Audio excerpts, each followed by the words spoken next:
are live.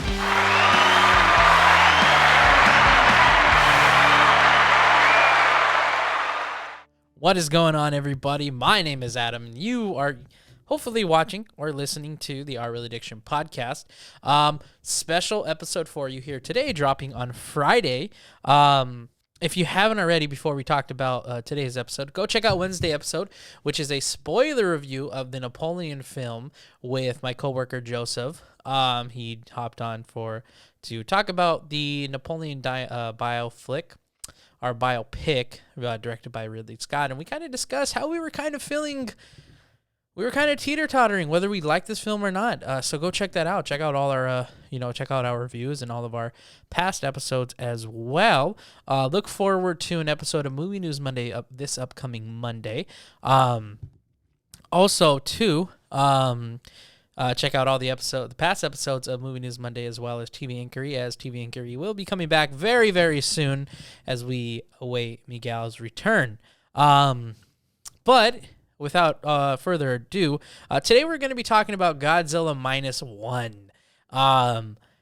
Super, super fantastic film. I'll get really, really into it. I had the privilege of seeing it Wednesday night for the fan event. So AMC every now and then, if you're an A-list holder, but if you frequently go to AMC theaters, you'll know then that they do sometimes have early screenings for films in like a day earlier, sometimes even up to like a week earlier. Sometimes it's really, really crazy. I had the privilege to snag me a ticket. I did have more or less a full theater, but yeah, I was super excited to see this film, so I went ahead and saw it Wednesday night so I can get this out in faster time for Friday.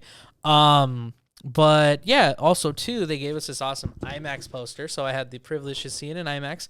I feel like they gave us this awesome poster, early access fan event coming out 2 days earlier than expected. Obviously, really 1 day earlier, as films released Thursday night as opposed to actually on Friday and on like an actual at midnight. But yeah, I'm going to jump right into it. I don't know how long this review is going to be, just because it's just me. This can be 5 minutes, this can be 10 minutes, this can be up to 20, 30 minutes. We'll just see. I'm just going to see how long I'm going to ramble about this film.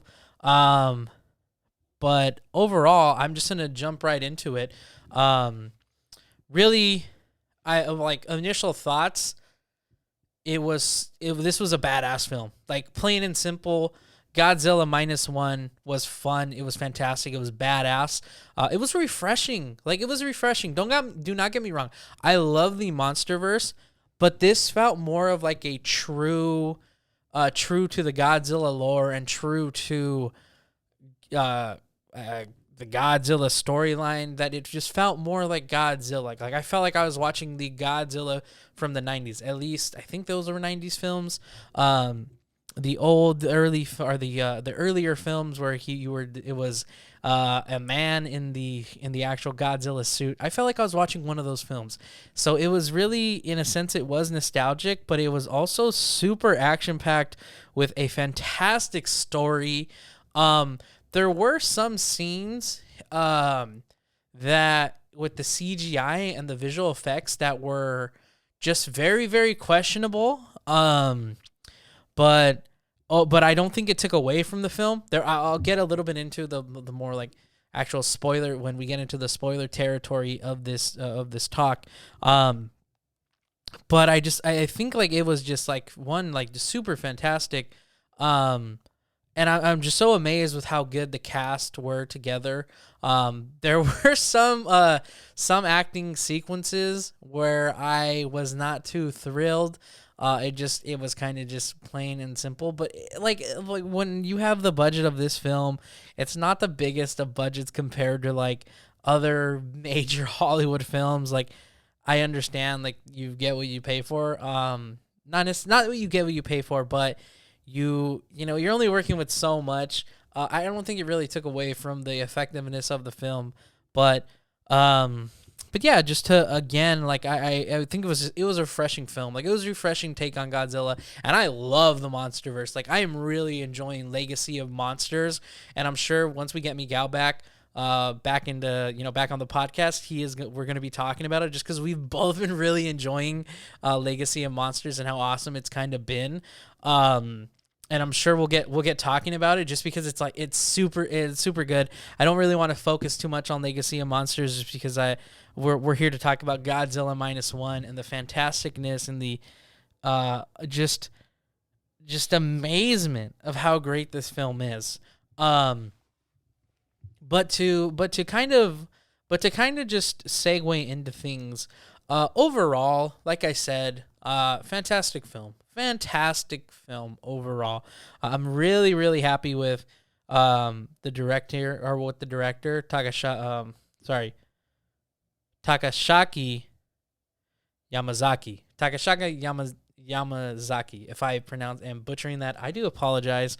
But he has a bunch of anime film credits as a director, and he has some live actions. But this is I feel like at least the first film I'm hearing of his of him getting into the spotlight. Maybe because it's a Godzilla film. Obviously, there's much more of a market for Godzilla than there is some of the stuff that he does. At least in my opinion. Do not get me wrong. Do not take it personal for the people who listen to anime, or for the people who watch this and listen to anime, or sorry, not listen to anime, watch anime or read mangas. I'm just not super well diverse when it comes to anime. I've watched Yu-Gi-Oh! And Dragon Ball Z and Digimon, and that's about it. But if I am offending anybody, I do apologize. But overall, I'm super happy what he did with this film. It was just fantastic. He did serve as a producer as well. He was the producer on the film as well as the director. So I think overall, the direction he decided to take in making Godzilla an actual anti-hero as opposed to just this hero that we see him in the MonsterVerse. And if I'm comparing it a lot to the MonsterVerse, I do apologize. That's just because this is what the MonsterVerse is really all we've had, in my opinion, of Godzilla in mainstream media. In today's Hollywood, there's not too much of Godzilla films like this anymore. Again, like I said, watching it just reminded me of an old 90s Godzilla film. I remember I used to rent them. My mom used to rent them for me from the local libraries or the local movie store to watch them, and they were always so fun and so badass to watch. But I want to get in a little bit into the projected budget, the projected box office, as well as where it's sitting on in Rotten Tomatoes. So I'm going to first talk about the budget. So first things first, it had a $15 million budget. That is not a lot compared to what a lot of films have nowadays. For a Japanese film, that may be more than what they're used to. However, so it has a $15 million budget. I believe it's already released in Japan. I could be wrong. But right now it's currently sitting at, excuse me one second, guys. But it had, like I said, it had a $15 million budget. The film right now, so yeah, it's only released internationally. So we're going to get the US numbers. It had a $15 million budget, and worldwide it has already made $23 million. According to Box Office Pro, it's going to make an extra $8 million in its opening weekend here in America. Now, for pre-sales for Godzilla -1 are 56% ahead of Suzumi, that just came out over the summer. Or I believe it came out earlier in the year. Suzumi is an anime film also that was produced and released by Toho International. And they do a bunch of the anime films that come out here in America, or will come out worldwide, I should say. Point is, unfortunately, it isn't enough to top the Beyonce film, which is Renaissance, the concert experience. Beyonce's film is going to be making anywhere from $14 to $25 million based on based on obviously how it ends up. However, I'm super glad. I'm super glad that this film's doing good, just because, again, writing fantastic, directing fantastic, just the character interactions fantastic. Visual effects a little bit wonky and a little bit questionable, but with $15 million, a $50 million budget, I got no problem. I got no problem with how the VFX look in this sense.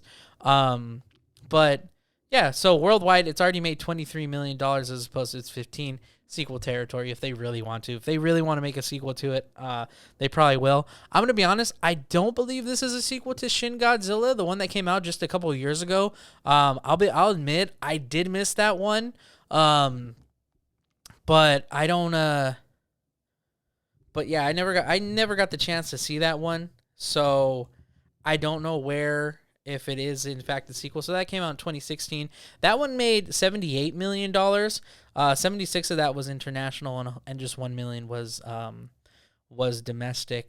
It's interesting to see. So I don't know if this film will make $78 million. Just because I just don't see it getting that run. We are in holiday season, and I'm gonna be honest. Like, I was looking at like the AMC app, and I was like, oh, I want to see this, I want to see that, I want to see this, I want to see that, and like, I don't know if this can leg out an additional like 50 million to top Shin Godzilla. Now, don't get me wrong, it's probably not meant to do. Not that it's not meant to do that, but it's just two different markets for this film. 2016 was a lot better on film for film, a year of film than what 2023 is looking to be. But yeah, and then to move on to the box office. So out of 48 reviews, Godzilla Minus One currently sits at a 98% Rotten Tomato score for the critics and a 97% with the audience score. I'll be 100% honest. I think that's well deserving. I think that is so well deserving of the film. Just because, again, like I know I really haven't really talked about spoilers and really the plot of this film. But again, I think it's really deserving of those scores. It was an A effort. For this film, I just I just had a really good time with it, through and through. Like, I was very, very, felt like they were telling a compelling story on this film. But yeah, so if you're at this point in the episode, I'm gonna just go ahead and say that this is all spoilers moving forward. So yeah, moving forward, here we really go. So the film, so Godzilla Minus One takes place, well, at least where it picks up, it takes place in the final days of World War II. And we follow the lead protagonist, who is he's a kamikaze. So he's a kamikaze pilot for the Japanese army during World War II. And the film essentially starts out as him. I'm gonna butcher his name, and I do apologize. So his name in the film is Shikisha Shima. That is probably wrong. I do apologize. Koichi is his first name. So Koichi is again, like I said, he's a World War II pilot, kamikaze pilot for the Japanese army in World War II. So the film takes off, it says, in the final days of World War II, and it takes place on an island, like a remote island outside of like the Japan islands. And essentially he says his plane is faulty. And the reason he says his plane is faulty is because he doesn't want to die that way. Like, he really, really doesn't want to die. And so this is what causes him to basically go to that remote island, because that on that remote island is essentially a bunch of pilots for the Japanese army, so that they are able to repair those planes and send them back out, basically. And early on, the pilots the mechanics just go and say, like, yeah, there's no fault. Like, I don't see like how this could have like gone wrong. And he kind of just like brushes it off, and it's kind of just like, okay, like there's nothing wrong. He didn't want to die. And so basically later that night, that island is attacked by Godzilla.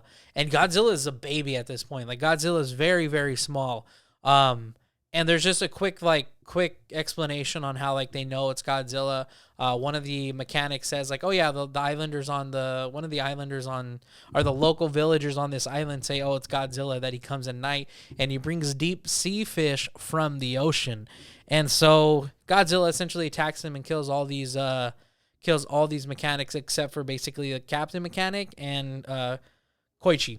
And so basically this main mechanic, his name's Tachibana, and Tachibana essentially blames Koichi for the death of all these other mechanics because Koichi wasn't able to fire the gun on his fighter plane. He choked up. He choked up, and he admits that he choked up during war. And so basically he returns home to one of the bombings, one of the nuclear sites of World War II, to find out that his family has died. His entire family has died, and then even his sister, who lived on, blames him for the death, basically, of everybody who died of the nukes, from the nuke on, in where they were living. So essentially, Godzilla is just attacking Japan, and it goes into the way where it introduces this really good character called Norokyo, and she is left the care of a child. And the reason she has care of this child is because basically this child's parents died within these bombings. And so Koichi, he essentially takes them in without actually like taking them in, and essentially they are one. I don't want to necessarily say happy family because he has like his own reservations on why he doesn't want a family. But there is clearly like a husband wife dynamic alongside with Koichi and Norokyo. And it's like never explained. And honestly, it's one of the more like upsetting things about the film, because you're kind of just like waiting for them to get like to say like, oh, like, hey, we're together and we're gonna raise this child. And it never happens. Like it never happens.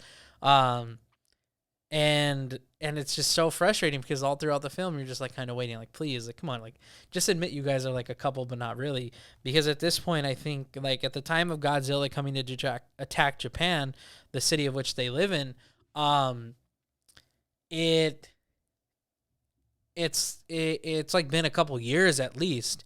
And so what really starts like with Godzilla attacking Japan is basically Koichi gets a job, and that job is basically to bring back up the mines that the Japanese and the Americans planted all throughout I think it's the Atlantic or the Pacific Ocean, that allows them to basically, or well, brings them back up. They cut the chains and then basically they explode it. Well, of course, in one of those encounters, they encounter Godzilla, and Godzilla is attacking them, and they somehow evade him, and it's a really like gruesome fight, at least for the people on the boat. Point is, the film's fantastic. The final battle, I should say, is really is intense, because like it like the stakes of this film are like immediately put so high, where it's just like, are these characters going to fail? Like I at some point I was just like, they're going to lose. Like there's just no way they win, especially with how this film has been trending, because at one point when Godzilla actually comes into the city and actually finally attacks the city, one of the casualties is actually Norokyo, and it's just like a heartfelt scene, because this whole time Koichi was like in love with her, and like, you know that, and she was in love with him too, but they like, again, they never mention it. And when like she dies, it's just like, dang, like he honestly kind of loses purpose, even though he still has his adoptive daughter, their adoptive daughter, I should say. And like you just feel it. And I'm gonna be honest, like the way they're talking and the way like how dramatic they are, like it reminds me of just like in like if I'm watching like a Japanese anime, or at least a Japanese anime, like couple scenes that I have seen. And I'll be 100% honest, if it was this dramatic in like an American movie, I would absolutely hate it.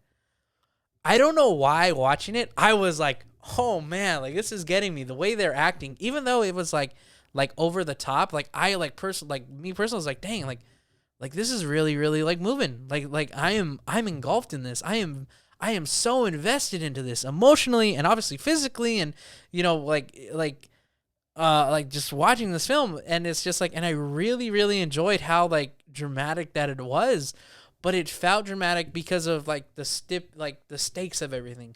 They're coming off of the bombings of World War II. They're coming off of basically losing the bombings of World War II and then losing the war, and also a struggling economy where people are essentially living in rubble and making these houses out of rubble.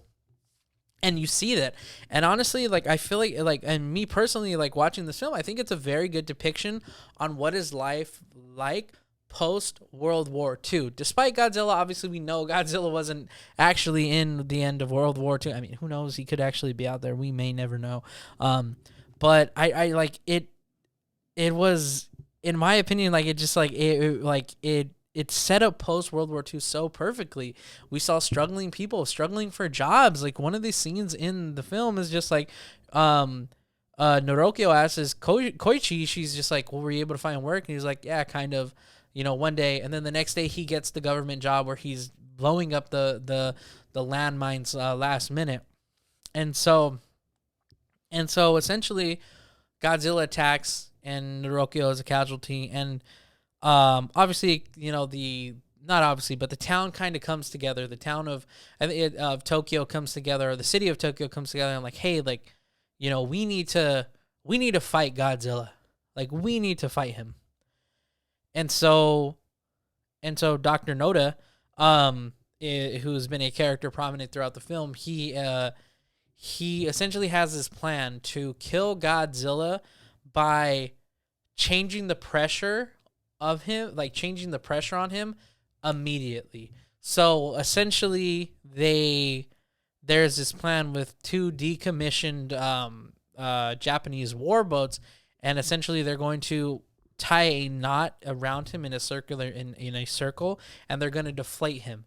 And basically they're going to put they're going to deflate him with basically those inflatables that you jump off of like when a plane, and they're going to have this nitrogen, or this nitrogen, like nitro, shoot him down into the bottom of some trench within off of the Japan coast, and that's gonna basically sink his pressure, and like his body is essentially going to cave in on him, and that was the original motion, and then, or the original plan, and then he immediately gets like countered, or he immediately gets challenged, like, what if that doesn't work? And then he's just like, well, that's why we're going to inflate. That's why we'll have the inflatables, because then the inflatables will basically lift him back up, and we'll have those second tanks basically shoot him back up. And so basically, obviously, we get to that final act, and everything is going according to plan until Godzilla starts fighting back. And it's just like the final battle, like that final battle, I'm going to be honest, is just like, I was stressed out watching it because I genuinely thought our heroes were going to lose. Like, I was just like, no way. I was just like, and if they did lose, that is something like I would respect so much as like a filmmaker, just because like I feel like in like a Godzilla film, like at least like as far as like I can remember, like you can, like, I've never witnessed where it's just like we essentially see the humans lose. Like, I thought they were going to lose because this Godzilla was hell bent on destruction. Like, he was like, this Godzilla was a menace. Like, he was an absolute menace. Like, did not care. Funny enough though, some of my issues were actually in this film, in like the visual effects, were with Godzilla. So like when he would walk, like his arms would never sway like the way like I feel like I'm used to seeing it, at least obviously in the MonsterVerse. and like he would move, and honestly, it just felt like so robotic. Mecha Godzilla reference? Probably not. But it just felt like so like if somebody was just moving like a steel toy or like a steel statue of Godzilla, and that was one of like my gripes. And then some of the editing, like when the destruction of the city, some of it was super questionable. And there were some scenes with tanks, in my opinion, that just those tanks just did not look real. But like I'm gonna be honest, like it's not enough for me to be like this film sucks. I hate this film. It's worse. Like we've seen worse visual effects with like Marvel, but that's like besides the point.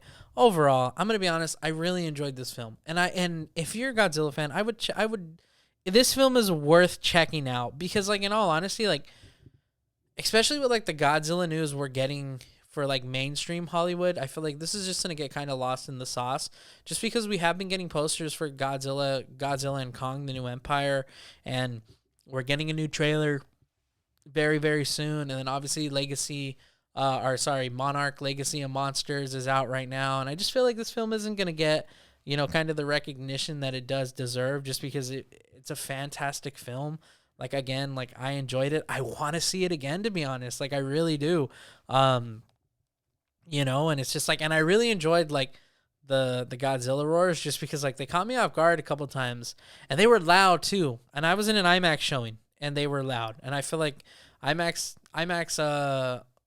audio sometimes tends to be not as loud as you hope it would be.